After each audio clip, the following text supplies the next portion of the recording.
today. How exciting is that? Thank you all so much. The last two seminars were rain and flooding and evacuation, so I'm thankful for this weather, even though it is a little chilly. But thank you all so much for coming out. My name is Terry Diamond. I am the host for today's seminar. I am a realtor. So why does a realtor put on these seminars? It's because my passion is serving the senior community and educating the senior community. And I found this was a very important topic to bring to you today. So thank you all so much for coming out. A couple of housekeeping items. There's some paperwork in front of you on the tables, some pamphlets from our speaker Peggy, some pins, a brochure with the rest of our seminars for the rest of the year. You're welcome to take any and all that home. If you would silence your phones, that would be terrific. And if you need the restrooms, they're out the door to the right. Once again, my name is Terry Diamond. I'm a realtor with Berkshire Hathaway. Who here knows at least a dozen realtors? And we're all over the place. So let me tell you a little bit about why I'm different.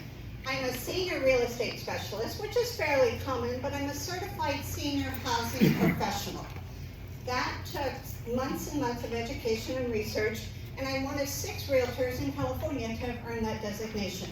My passion is serving seniors, advocacy, and then also real estate. I've done over 500 transactions. I've been a realtor for 20 plus years, but that's enough about me because this is really about you and learning. We're not here to sell you anything. We're not here to try to make you do anything that you don't want to do. It's really all about education. After the presentation, we'll open it up for questions until noon or whenever we run out of questions, whichever comes first. Anybody have any questions before we get started? No? It's with tremendous pleasure that I introduce our speaker, Ms. Peggy Renker. She is the owner of Santa Barbara Senior Living Consultants. Peggy, come on up, tell us who you are and what you do. Thank you, Terry. Let me get used to the mic here a bit. Thank you all for being here. As Terry mentioned, we were talking last week about the hope that we weren't having another atmospheric river flowing through this week. So thank you. This is just a great turnout. Thank you, everybody. Again, my name is Peggy Renker, and I am with a local service. We are a placement agency for senior housing. And I want to first begin by just kind of explaining what a placement agency is, and then I'm going to give you all an overview, as you're expecting, of the landscape, the assisted living landscape here in Santa Barbara. So we'll hopefully give you all an education on the various options, and I'm sure there'll be several question and answers as questions as there usually are. So I am one of, I think, maybe 3 placement agencies in the Santa Barbara area. Basically, we are a free service. We have contracts with all of the licensed homes and communities, and we are paid a fee to refer a resident. We're a one-stop shop, really, for this process that many of you are embarking on or are in the middle of, which is just trying to navigate your way through the various options that are out there, figure out, the levels of care at the communities, the price points, what you can afford, availability, all that good stuff. So placement agencies are a somewhat new development, you might say, in the last several years, and they often save families a tremendous amount of time and energy because, we are on the pulse of all of the options and can save a lot of phone calls. So I run our Santa Barbara office for Senior Living Consultants. We also have an office in San Luis Obispo. So we pretty much cover the Central Coast. Many of you may be aware, and I will get into this, but Santa Barbara is very expensive for placement, to say the least. We place a lot up in Santa Maria because it's half the price of Santa Barbara. So again, we can talk about that, but I always like to bring that up for affordability because it is so much more reasonable, as is South County. So just FYI on that. So all of you have a number of handouts that I brought, but I thought that we could, I could have you pull this one out, and if you want to just follow along, it might help you a little bit here as we're making our way through, because I'm going to walk you through the various different, it's a purple one, Mary? Yeah, I'm sorry. Greater Santa Barbara area options. So again, I'm just going to give you a quick overview of them. You will see on here at the top, every home and community that we work with is licensed by the state, okay? And community care licensing is the oversight agency for all of our communities. So we, as I mentioned, are on the pulse of all of these communities in the sense of licensing is always coming in and doing evaluation. So we get what are termed state inspection reports, which will indicate any infractions or anything that maybe have gone on. So we often share those reports with families. So we're also in and out of these homes and communities. So we have a very good, I mean, I've been doing this, like I haven't mentioned, for over 25 years. So I have a very close relationships with many communities and know the owners and the staffing. And so we're in and out of these homes. So in addition to our familiarity, we also have the state inspection reports, which are should be looked at, and we encourage you to look at them before you select a community. So, so before I get started, is there any quick questions? I don't want to move on way too quickly, but just with what I've mentioned before we get into. Yes. So on the state inspection reports, what is the frequency of that on the facilities? That's a good question. I would say generally once or twice a year. There were no inspections, and I might want to defer to a few administrators in the room perhaps, but during COVID, there were little to no inspections going on. Prior to COVID, I would say once or twice a year. And are they mandated by the state? Yes. And are they scheduled, or are they? They're unannounced. They're unannounced. So that's a very good question. So we're hoping, as we're coming out of COVID and it's safe again, to go into the communities, that we'll see more frequent inspections. I think the state has allocated a larger budget for that. And again, there's a couple people in here that may have a better read on that than I do, which we can defer to. So anyway, starting with the reality is that we have over 45 licensed homes from Carpinteria to Goleta. I don't know if anyone realizes how many that is for our area, but we have everything from smaller residential care homes on up to what we call continuing care retirement communities, which are going to be laid out in this document we put together. So starting with independent living, you can see here a brief description of independent living and some of the local communities that provide independent living and have a little bit of assisted living oversight. They're generally going to be, the most affordable options, but ultimately, as your loved one may need more care, you will see increasing prices will go up as care needs increase. All of our homes and communities are private pay, and we'll get into that when we finish here. They are all out of pocket. There is no Medicare, there's no Medi-Cal. If you have a long-term care insurance policy, that would cover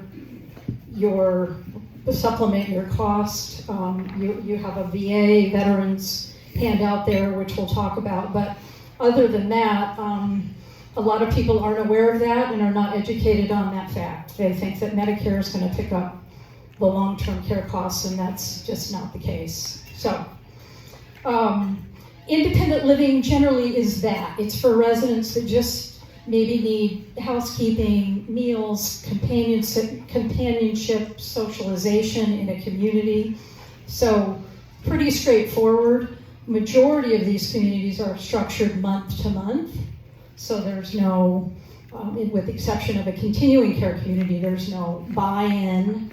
You can enter and go month to month and then give a notice, 30-day notice to vacate. So, does anyone just have any questions on independent living as you're reading through any of that? I just decided to put the communities because many people ask me about particular communities, and so you can see them noted here. I just helped a friend get settled in one of your communities, and there was a fee, but it was inexpensive, but there was a down payment, let us say, but no contract. It was month to month, but she couldn't just walk in, she had to pay. So you're correct in that there is a repeat. Oh yeah, would you repeat that for everybody? Thank you. Yeah. Okay, yeah. Her question is, I said there was no upfront fee, and you were questioning that. There is a processing administrative fee that varies from community to community. It's not consistent, and a community can select that at will or not at all. So, are there some where it is? absolutely. Okay. There's absolutely several that don't charge an upfront fee. So, just FYI on that. Question? Yes. On the independent living, are you aware of any of these facilities that offer parking facilities if people want to continue to drive? Absolutely. Yeah, again, dependent on the community, but majority of them, yes. Absolutely. And you have a designated parking space. Some of them will charge you a fee. Most will charge you a fee, so you have your own designated space. Yes. Any other questions on independent living? I just have a general question. Yeah. I was talking to somebody recently about the facility, and they corrected me. They said, no, this is not a facility, this is a community. Is that, I mean, it was a big thing to her. Please comment, is that a correct thing to think about or not? Well, that's a very, yeah. So question, sorry, her question was, is it, what is the correct verbiage, I guess, for how we're describing many of these communities here. And I personally refuse to use the word facility. I am of the belief it's a community or a home, or but you see that frequently. I see facility frequently. I mean, if anything, I would refer to a skilled nursing hospital as a facility, not an assisted living home or community. If that makes sense. Yeah, okay. So moving on to assisted living, you can see some of the different communities that we have, and again, many of these you all have probably seen or heard of. Our assisted living communities provide varying degrees of support with what we call activities of daily living, okay? So that would be bathing and dressing and grooming and medication managing and incontinence care. Some are more hands-on with that. Some don't have staffing to take care of someone that might need a great deal of care, okay? So it just depends on, what the care needs are. Majority of our assisted living communities specialize in dementia care, some degree of cognitive impairment, whatever that might be. Each community would evaluate the resident, and these are licensed communities, so they have regulations for the medical paperwork that they have to obtain, and so the process is very much the nurse or administrator of the community assessing the resident and determining if they're appropriate and they can meet their care needs. Okay, so some of these listed here, as I mentioned, are some of our larger communities that might be apartment style living, or they might be just a private room. If you're in, of course, a larger community as compared to a smaller one, which we'll talk about next, you have a great deal of opportunities for socialization. You usually have a full-time activity director. So it's a much more, often just a very vibrant setting. So, it often has transportation available, activities that can be, engaged in. So they have a great deal to offer, of course, many of these that you see on this list.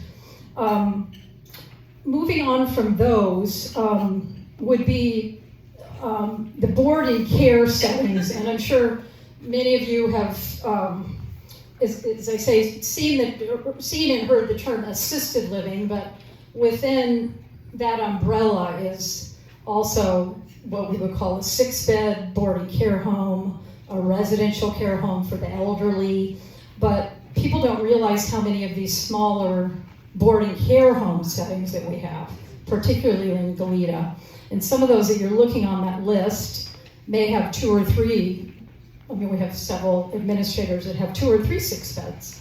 So in a boarding care setting, you just get the greatest amount of oversight, because in a good 6-bed, your staffing might be, 2 staff people 24/7 for 6 residents. So it's very hands-on. We often, as we mentioned in there, for individuals that have poor mobility, that are perhaps fall risks, that have advanced dementia, need a lot more eyes on, a boarding care makes a lot of sense. But it's not the most stimulating of settings as compared to the larger communities with more activities going on. So majority of, again, our communities specialize in dementia and what is termed end-of-life hospice care. Our goal in placing a loved one would be to place them and have them be able to progress through care wherever they're being placed. The most disruptive thing you can do, as many of you know, is have to move a senior, particularly that has some cognitive issues. So the hope, and what we're increasingly seeing, is more of these communities are providing a great deal more oversight, and with the support of palliative or hospice care, you hopefully your loved one can stay put. We don't have to move them again. That's not always the case, but that is certainly always our goal in educating families on the communities and their abilities to see it through to the end. So that's important to know. I think that's it on the boarding cares. Let me stop, because I feel like I'm just rambling. Any questions on independent, assisted, or 6-bed boarding cares that we've covered off? Yes, sure. One of the options before we get to the assisted care is where I think most of us are, we wouldn't be here. What are your options about living in your home and getting people to take care of you or check on you to make sure you're not lying out in the backyard? I live alone in a 4-bedroom, 6-bath house with a big backyard. Sure. I'd rather stay there, but the option of staying there alone is not practical. Sure. Yeah, and we could quickly segue into that. I was going to talk about that after we covered off on the different concepts. But again, the goal, as I've mentioned, I mean, obviously the way that we're paid is we're paid by the home or community when we place someone. But I absolutely can appreciate the desire, and we're incredibly supportive of the desire to remain in your home as long as possible, and that's always the wish and the goal. So in answer to your question, we work with all the professional in-home care agencies that are doing the background checks and the screenings of the caregivers before they come in your home, okay? We're not on the pulse of any private duty caregivers that are out there, and there are many. If you are trying to set up in-home caregiving at home, that generally runs you $30 to $40 an hour. And you often have minimums with these agencies as to how many hours they want to come in. And that certainly is something that we encourage, and if you can sustain that as long as you're able, great.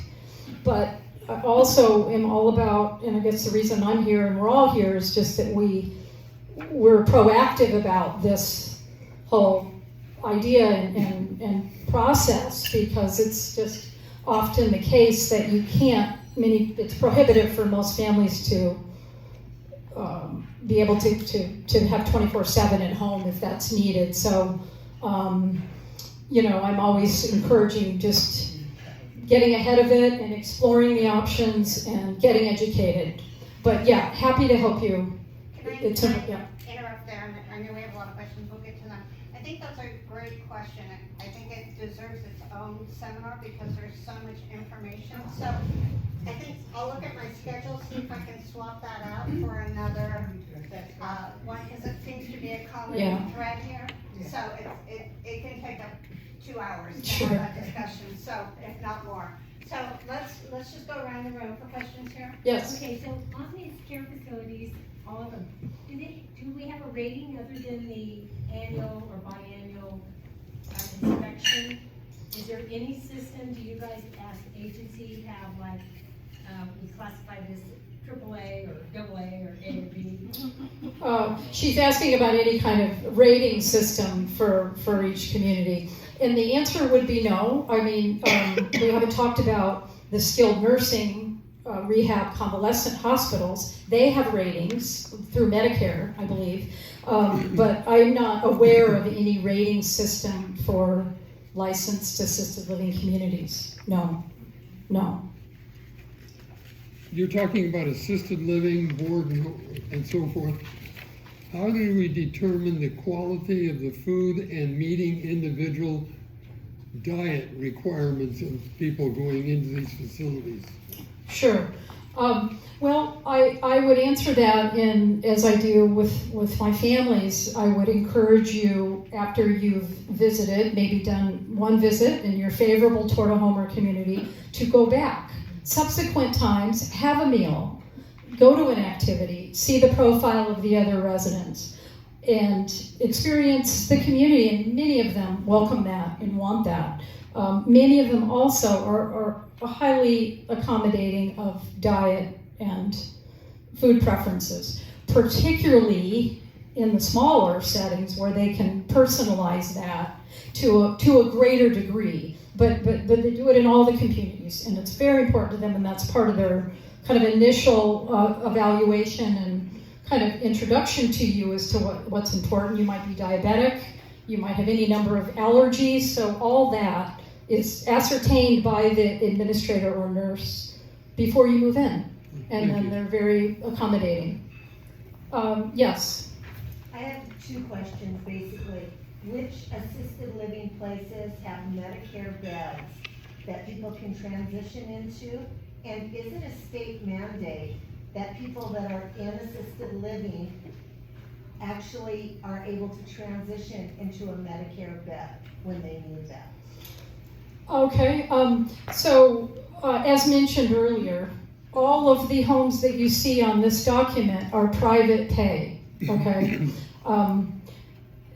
It is an out-of-pocket expense. There is no Medicare, ever, or Medi-Cal.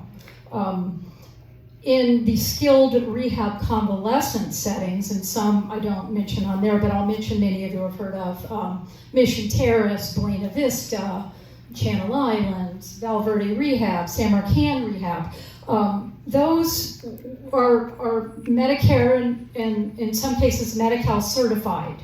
So you may have a loved one have a fall, they break a hip, they need to be hospitalized. They would then go to one of those settings that I've mentioned, and Medicare would pick that up on a limited basis up to a certain point, and then you will have a share of cost or beyond. It just depends on how your loved one is rehabbing. But so in answer to your question, it just doesn't apply to what we're talking about. Medi-Cal is available in a skilled rehab convalescent setting on a long-term basis. We only really have 3 skilled rehab convalescent hospitals in Santa Barbara that take long-term Medi-Cal. Not all do. And that's increasingly becoming harder to secure a Medi-Cal bed. Because when you move into an assisted living and you spend down your money, which you may, unless you're able to continue to pay out of pocket, you will have to be transitioned into a skilled setting that accepts Medi-Cal. And it's a cold reality for people, but that is the system. I will mention just briefly, there are a number of pilot programs running where Medi-Cal is covered as a form of payment in an assisted living home.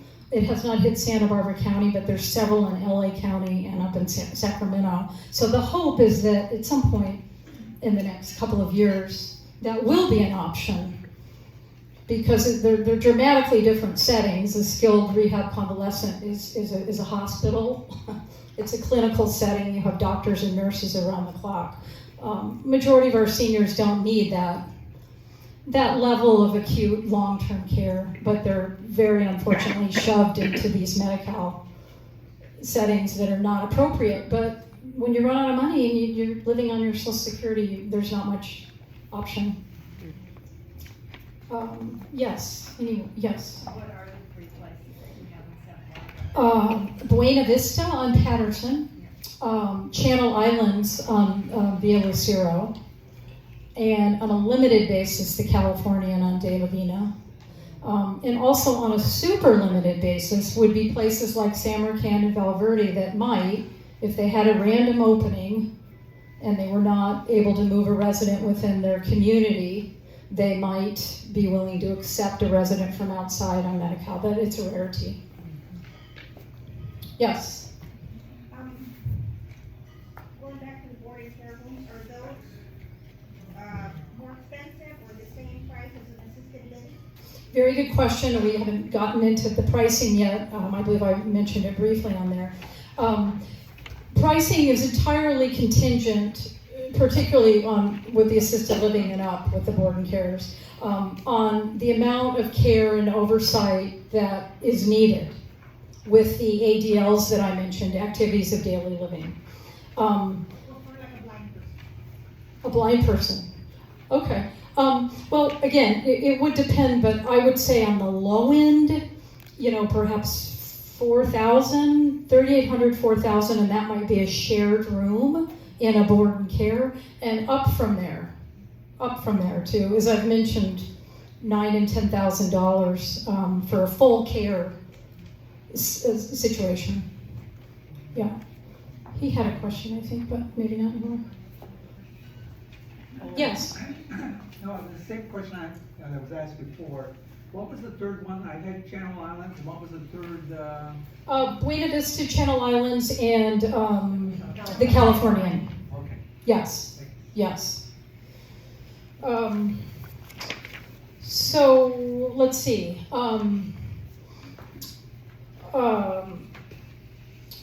The again, cost based on the assessment. Part of what we really try to do is just a lot of hand-holding in that process. It's as we know, extremely overwhelming to embark on any of this, but it's very important to do your due diligence and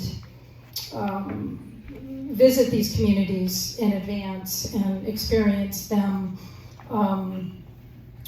I left out the dedicated dementia care on there just to finish on that document. You can recognize some of those. You will see majority of those would specialize in what we would term moderate to severe dementia. We may have individuals that have behavioral issues, they may wander. These communities have the expertise to handle pretty much anything moderate and beyond. So many of them have skilled nurses on staff. They work very closely with doctors to manage medication, tweakings, things like that. So some of the communities that I've mentioned on that list have dedicated memory cares. For instance, places like Maravilla or Mariposa or Grand Vita that I've mentioned, they again allow that progression of care, independent assisted memory care, right on the property. Segueing from there into the last area would be the continuing care retirement communities. And many of you have seen them and are familiar with the names that I put on that list, but they're their own kind of animal, you might say. They have all the components, so they have independent, assisted memory care and skilled nursing in most cases on the property.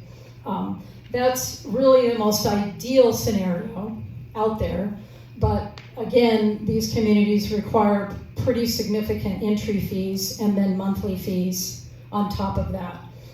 They have waiting lists. It's very difficult to move directly into assisted living or memory care in any of those communities, although sometimes you can, but those settings are for people that are really have done a lot of pre-planning and get on a wait list and get situated and maybe sell a home, use those funds to pay the entry fee and then pay the monthly fee, but you're guaranteed care. You won't have to move again, you will be taken care of. So tremendous advantages, but it's a small minority that really, in my opinion, can afford those settings. And as I say, the waiting lists are, a couple years for a 1 or 2 bedroom in independent living right now, some of those. So, yes. So, you just said that you don't have to move again. What if you run out of money? Good question. During that facility. Good question. Well, in some scenarios, in these communities, well, not in some scenarios, all scenarios, they do a financial and a medical evaluation before you enter, okay? And they have to do their actuaries, or whatever that word is, to determine how much monies you have and for how long, and many of them have their own charitable funds that they can tap into. If you're still, kicking away in 10 years, they will keep you. You would likely end up in the skilled portion of the community. But in many cases, if you meet the criteria, you are guaranteed to be taken care of when you spend down your money. Yes? Are those all for-profit communities? Vista Del Monte is not. The other two are. I don't think Pasadena is. I believe it is. That's a very good question. I believe, I don't know the answer to that. Karen, yes. When people come to you, do they lay out their financial documents and they talk to you about what they need and what can they afford, and you present them with opportunities to check out? Thank you. Yes, that's exactly what has to happen. We have to have a budget. We have to know resources. We have to know, do we have a house to sell? Do we not? Are we a veteran? Do we have a long-term care policy? What do we have so that we can narrow down options and ideally extend the monies that you have as long as possible and not break the bank? Let's answer one more question, and then I want to jump in again. Just one Okay. more question, so on the entry fee, let's say you only last a week. That is a complete loss, you can't leave that Not to at all. kids, you don't get any of it back. Not at all. They all have different provisions for that, but yes, you would be refunded a good portion of that if you did. Yes. Because I called Maravilla and they told me their entry fee, I said if I died tomorrow, they said you don't get anything back. Well, firstly, Maravilla is not a continuing care retirement community. Okay, they wouldn't fall under a CCRC designation. I'm very surprised to hear that. Very surprised, and I think maybe Jessica, who used to be employed at Maravilla, can answer that. I served Maravilla for 6 years, and a big thing that you should always look for in the community is always ask for their agreements. And in the agreement is the fine print, and we'll tell you exactly what the timeline good idea. Yeah, so there's two different options that What are do they here. have there now? But yeah, that's not true. She's very unfriendly, so. It's a beautiful, Very nice. it's a beautiful community. It's beautiful. But yeah, please check the resident agreements, Okay. and you can ask for them anytime, any stage. And, you'll get all the fine print there, the parking's included, what's included, all the extra little fees, tracers. So, I want to get on to the second half of today's topic, which is how do we pay for this? Just so you know, next month's seminar, on May 9th, I'm going to have representatives from each style of the community. So we'll hopefully have ones from 6 beds, from CCRCs, from dementia care, from assisted living. And so we can dig deeper into those topics. And I'd like Peggy to talk about how do you use your long-term care policy? How do you use the veteran benefits, or what are the veteran benefits? What are the options of paying for all of this? Because it is, I know you have a handout, it's extremely expensive. So would you mind? Absolutely, Terry, thank you. So yes, I've given you a few handouts. Why don't we start with, well, let me see, just a show of hands, do any of you have a long-term care insurance policy, or your loved ones? Okay, great. Obviously, you know, the fine print is key on the long-term care policies. If it's an older policy, it might not cover all the different components that we've talked about, but most of them will cover in-home caregiving, assisted living placement, and skilled nursing placement, okay? They will have a daily rate for each of those. So you need to again, make sure your policy ideally covers all those categories.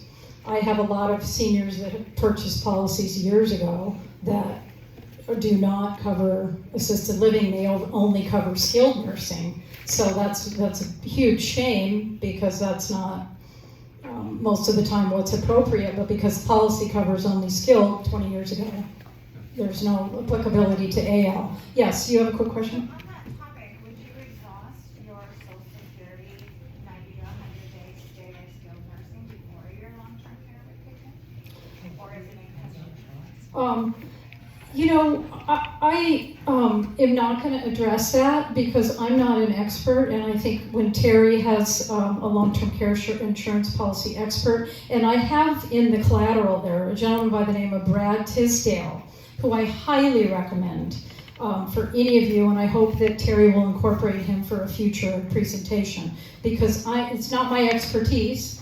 My knowledge on that would be yes.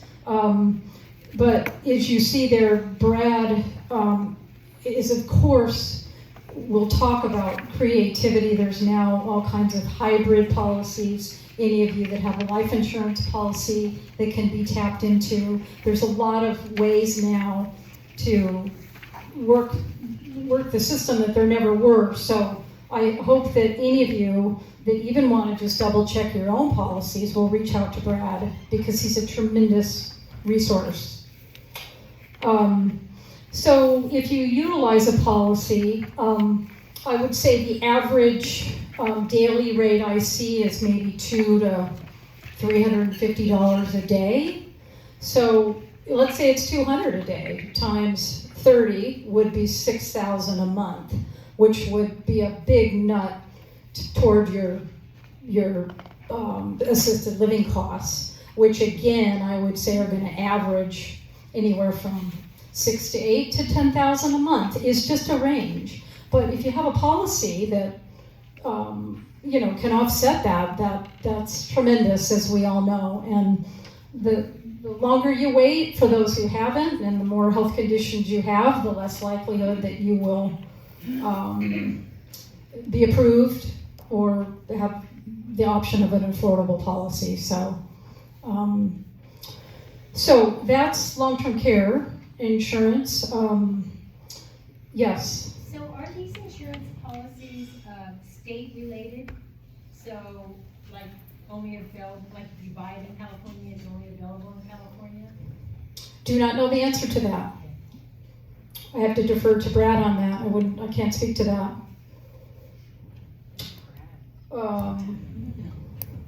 Yes, Mary? Just to say, I have a long-term care insurance policy, and I did ask a similar question of my insurer having to do with international living. And, for my policy, it would cover anywhere in the US, and it might cover someplace else if it was an English-speaking community in another country. So that's just an anecdotal answer. Good, Mary, thank you, thank you. Besides long-term care kicking in, the only other financial help that is out there, I don't know, is anybody a veteran in here or has a, okay, or loved ones that are veterans, okay.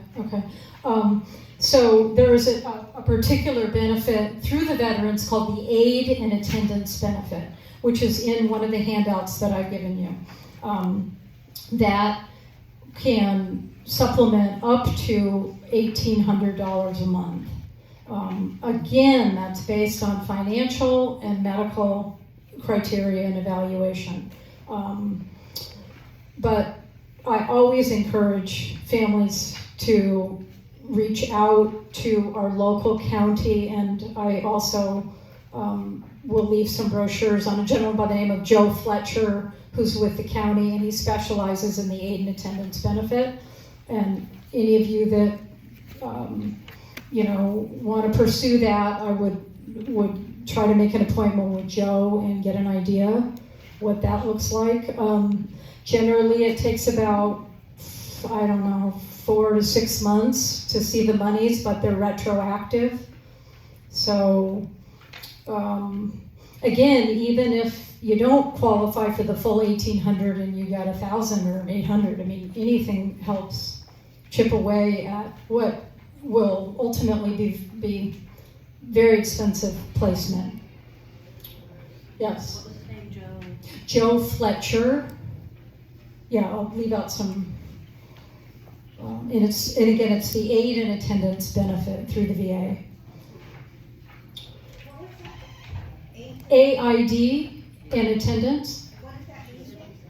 Well, that's a particular benefit that's provided through the VA that a lot of people are not even aware that you can apply for. So, yeah. But again, you have to need a support for a certain amount of activities of daily living, but all that is evaluated, and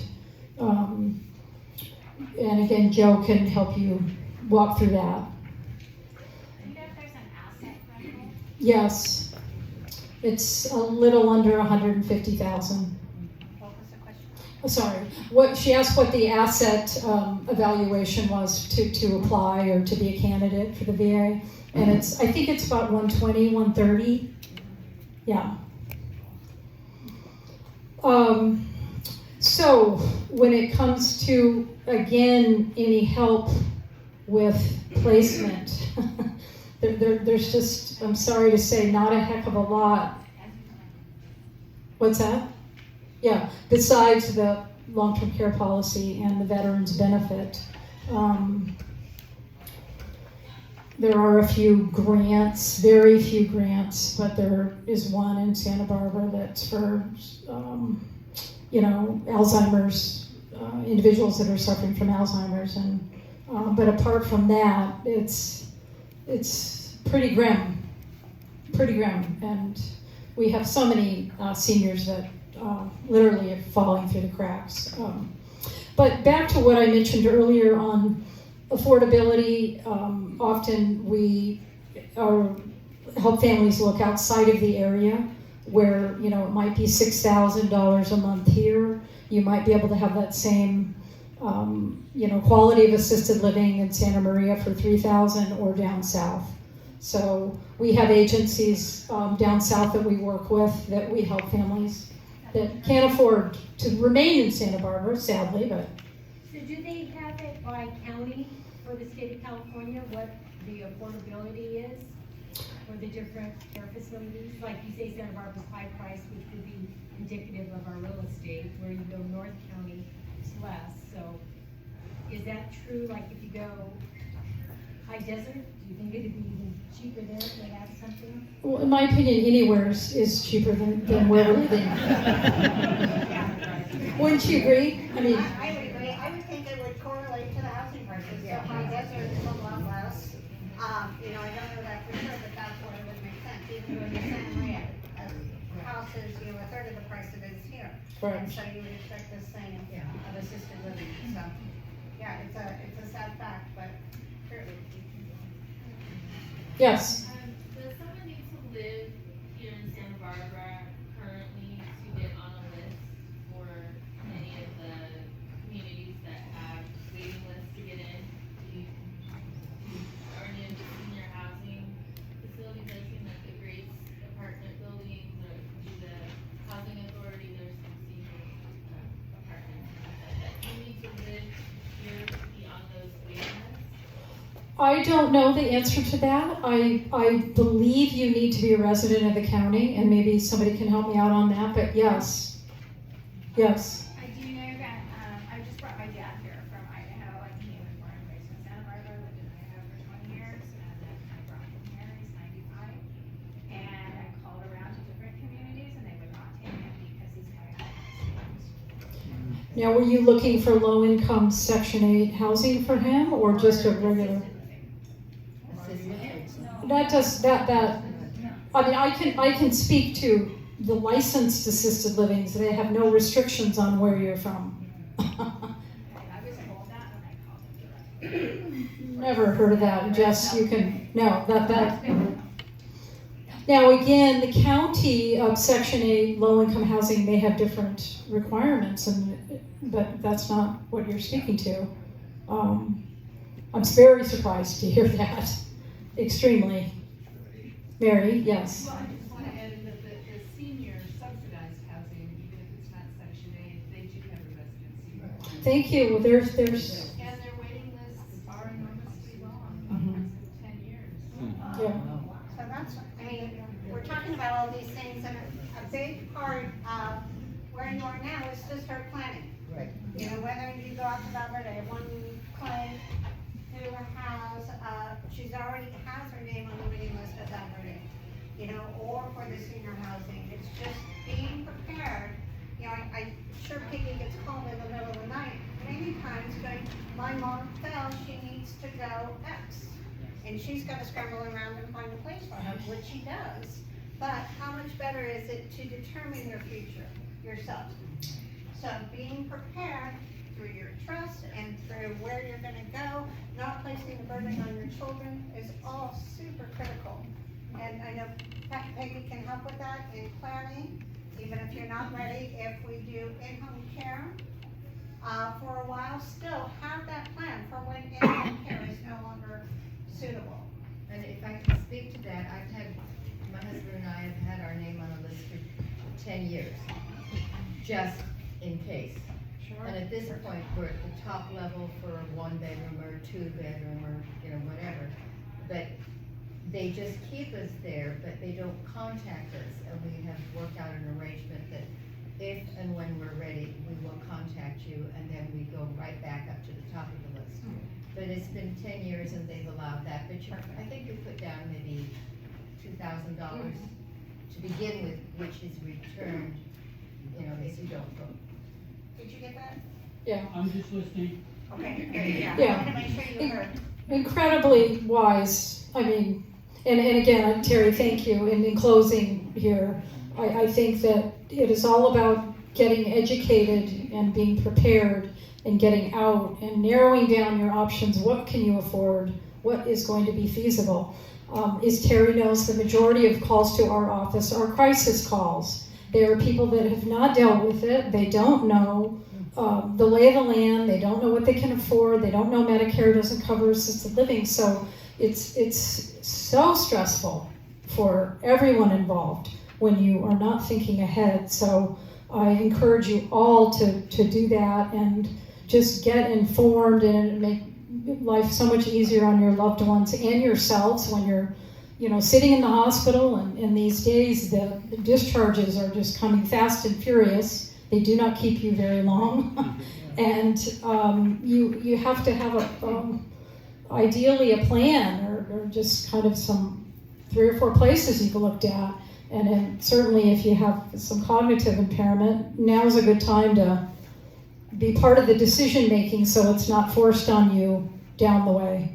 So I think it's all about educating, and again, I commend Terry on organizing these because they're absolutely critical for our population here that's aging, and I think just keeping everyone informed and all the different topics you're going to cover is wonderful. So I'm not sure if I missed anything. Hopefully we have everything, but any final questions or thoughts?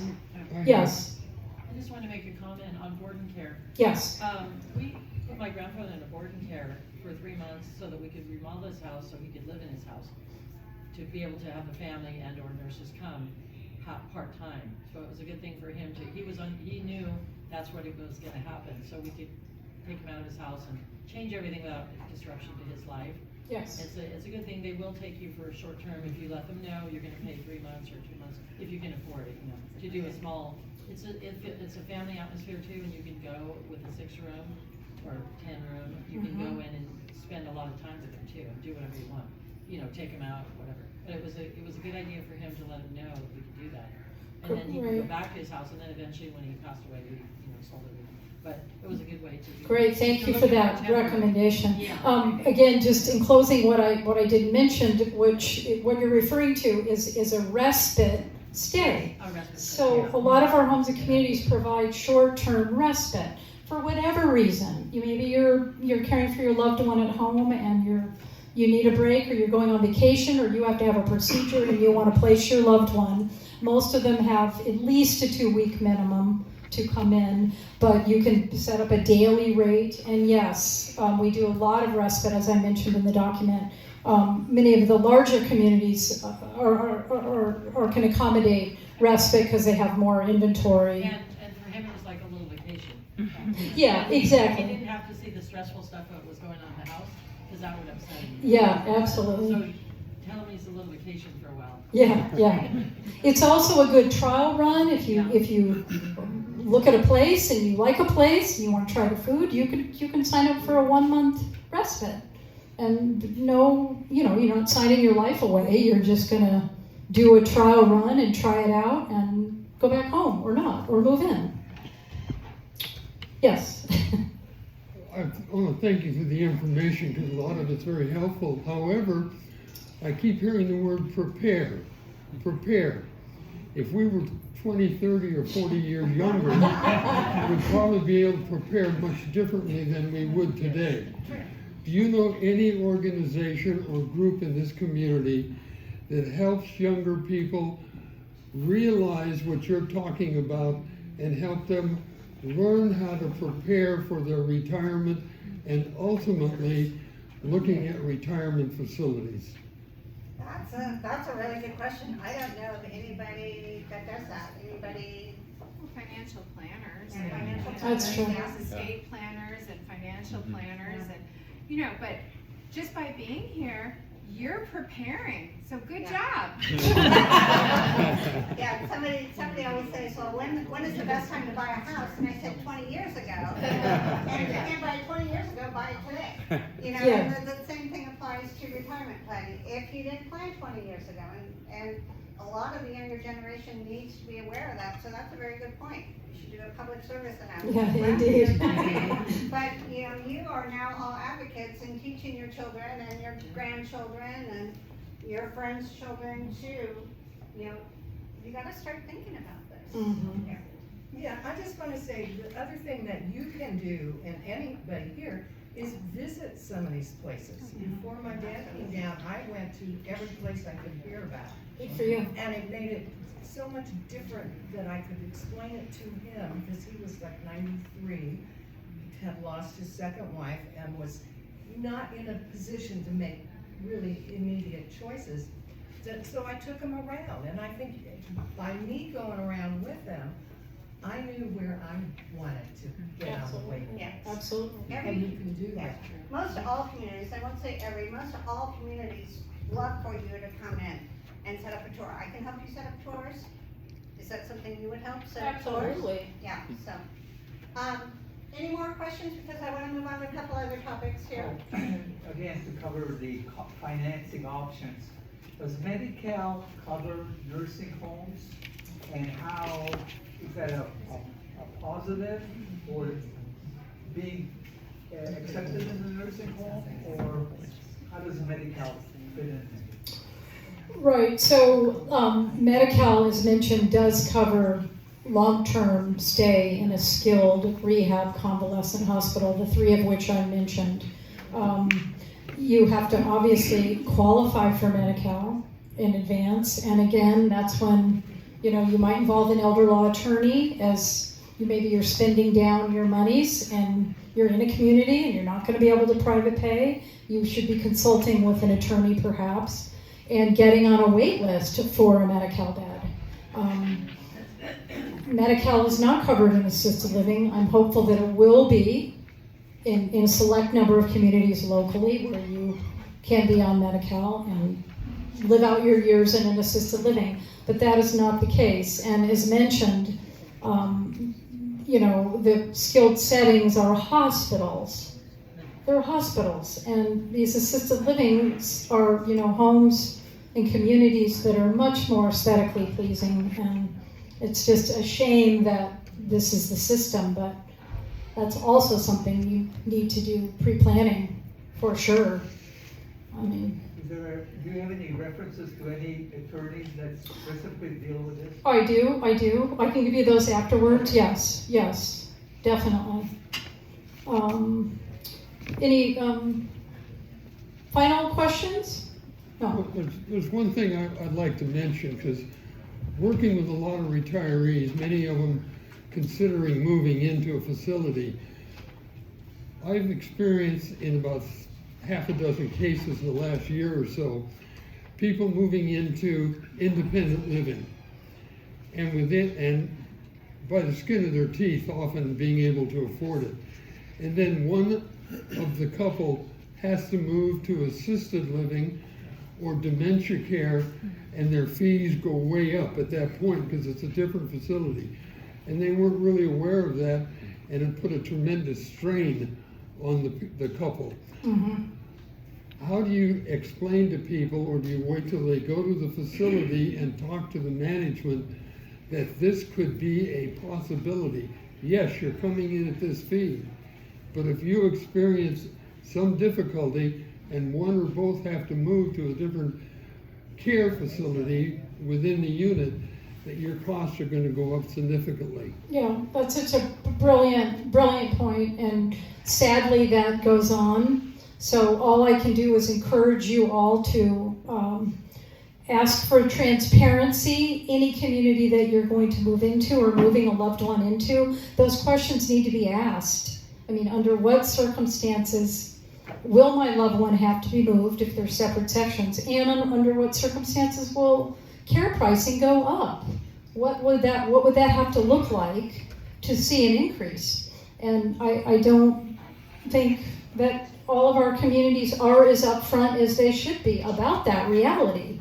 And then indeed, I've had many instances over the years where it becomes so costly they can't afford it, and they had no idea that because mom is now, a two-person transfer, she fell, whatever it might be, all of a sudden they're hit with a pretty dramatic increase in pricing. And you need to ask those questions, but as you say, people need to be educated to know to ask, because otherwise they're blindsided, and sadly it happens. So I try to guide families in that process. And again, in closing, Terry, sorry, I'm happy to consult with any of you, and we do a lot of hand-holding, and we can escort on tours. We help with the medical paperwork, which there's quite a bit of it that is needed before you can be admitted to a licensed home. And there's admission paperwork, and there's a lot to weed through, and a lot of questions that need to be asked, and you need to be informed about the important questions. If you're going to make a monumental decision and make a move from your home, you need to be aware of what the realities are. So anyway, thank you all very much. Hope it was informative. Thank you, Terry, for putting this together. This is fabulous. Thank you. Okay, before y'all run out the door, I have a couple other things I want to talk about. Next month's seminar, when we do a deep dive into the types of communities, there will be a questionnaire of questions to ask when you go to interview at a long-term care community. I think I'll collaborate with Peggy, with her permission, and asking more questions that maybe I didn't think of. So I hope to have a pretty comprehensive list. So there's a couple of things on your table in front of you. There's an evaluation. It really helps me if you fill it out. I give away, after I collect them all, I give away a $50 gift certificate tomorrow to everybody that fills them out completely. We have a couple of special guests besides Peggy here today, and in essence of time, because I know Karen has to run to an appointment, she would help me meet and greet and took attendance, and I wanted to give her just a minute just to tell her about what she does. Okay. Hi, you guys. Sorry. Just really briefly, my name is Karen Martin, and I have a company called Curated Transitions. I'm a senior and specialty move manager. And when it comes time to make the transition to anywhere you want to go, be it a senior community or maybe you're downsizing, we're downsizing specialists, and you can give me a call.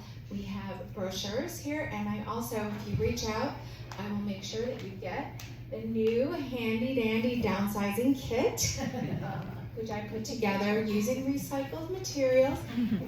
And we can help with anything from sorting to divesting of all of your Hummels or Yadros or whatever the collection may be. We can help you with all of those questions. And I'm really happy to be able to support this wonderful topic. And I will be speaking in September also on downsizing right here in Terry's site. Do you also deal with hospice care referrals Do I? through your facility or through any of? No, that would be, I can help you with that question, yes. Peggy will do that. Yes. I help you move. So when it's time to move. People move from a facility to hospice care, so that's a move Oh, in a sure. sense. Sure. Well, it's probably an ambulance gonna do that. But sure, if you want any. Could you repeat your name, please? Thank you. I'm Karen Martin. And I have I'll leave some brochures for you, or Tracy will pass them out. Yeah, and you can also talk to me. I talk to her regularly. So, the next person I want to introduce, and a very special thank you to Shane Leger. He's the director, community relation director at Pacifica Memory Care. He did breakfast this morning, so for all that yummy food, thank you so much.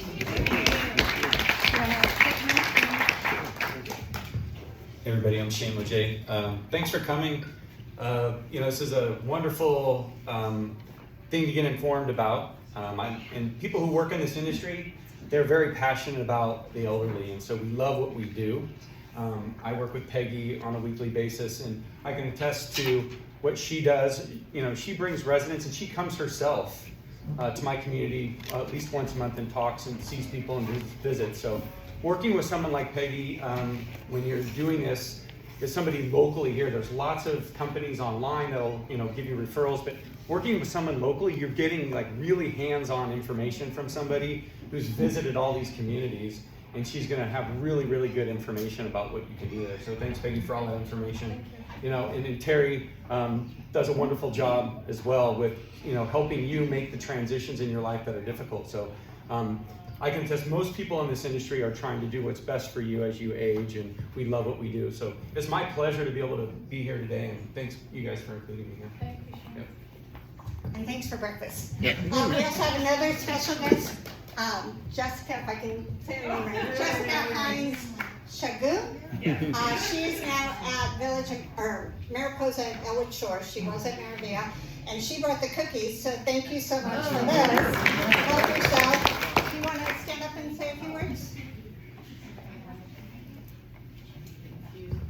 I've been doing senior living for about 7 years, and I do communicate with all the other communities, and someone did ask, well, is there a rating? And Personally, I'm not endorsing a company. The only rating that matters is the Peggy Renker rating. Because like Shane did mention, she does go to the community, she does reach out to the sales directors, and in our communities, we're all about our community. Our community's the best, our food's the best, our activities are the best, and we love to think about that. But like Peggy said, visit the communities. You want to really feel that you are at home. You just feel stress-free and you're like, this is the place. And that's my only advice. And get those agreements, you know, read through them, do your homework, because you sign it and you agree on everything that you sign. So the people that do pre-plan, read the agreements and they go, this is the community, I am aware of the tray service, $6, deliveries $8. And it gives you peace of mind. So I highly recommend asking for the independent living agreement, the assisted living agreement, and memory care agreement. And all the prices will be disclosed to you on those agreements. So thank you so much for inviting me. Thank you, Jessica. Okay, I have a couple of more prices. Just for showing up, I gave away two $25 Visa gift cards that you can use on whatever